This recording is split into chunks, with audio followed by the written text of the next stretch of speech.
Wes Huber, fantasypoints.com. Let's talk James Cook.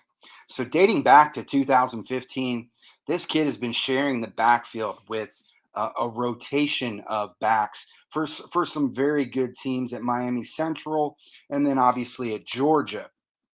He had a long talk with his brother because he had originally committed to Florida State, and it was actually his brother that told him it might be best to go and do something for yourself and to establish make your own mark at a different school, and that's what led him to Georgia. Dating all the way back to that 2015 season when his football career began in high school, his yards per carry has never dropped below 6.0. As far as his strength, if you want a guy that fulfills the shot out of the cannon descriptor, this is the guy. He's another back, just like Kenneth Walker III, with an excellent jump cut. The suddenness of those slides are going to be an absolute staple of his NFL career. He's got a natural low center of gravity. He's able to use a strong upper body, wide chested, very wide chested, to shed when defenders attempt to tackle him high. He's got a stop and go acceleration that will be an important addition to the NFL. His dance moves, they never extend beyond necessity either, which I really like that. He's not out there showboating just to draw the crowd noise.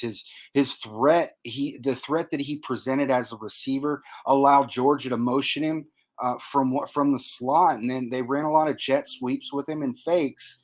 And then there at the end of the season during their championship run, he seemed to tap into another gear, and he was facing two top five run defenses there in the playoffs.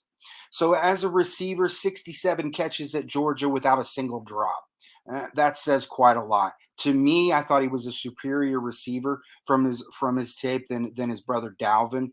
He made linebackers look ridiculous, just like Rashad White. You can't put a linebacker in coverage on him. And obvious understanding of how to get open.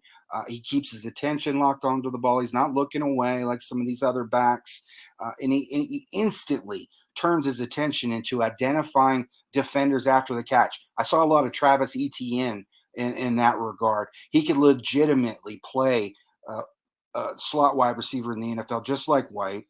Multiple examples of Cook creating separation on nickel corners on top teams when lined up in the slot. So similar to his runs designed towards the flats, Cook is a beast in space. He's not a guy that's going to be attacking the between the tackles on inside zone blocking.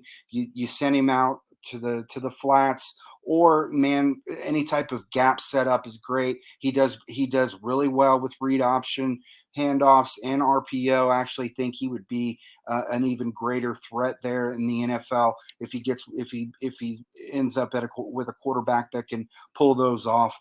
He's already experienced working with very fast pulling O linemen, and that's something that's going to give him an advantage over some of the others in the class because of the speed of that Georgia O line.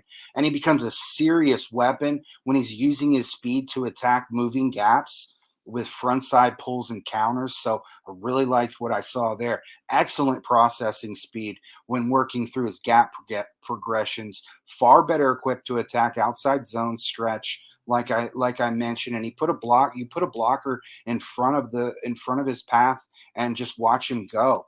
So he's not going to be a short yardage or goal line guy in the NFL. It's just not going to happen. He's not thick enough in the legs and hips to carry multiple defenders forward. He goes down a bit too quickly on first contact. Unless you're coming at him high. But if you want to bring Cook down, you're gonna you go tackle him below the waist, and he's gonna drop. That's definitely his major weakness. But with his receiving ability and just thinking about what the years ahead in his development, I saw so much of Austin Eckler in his game. And if I'm looking at a guy all around potential, I really see a a stark or a stark similarity between Cook and Michael Carter.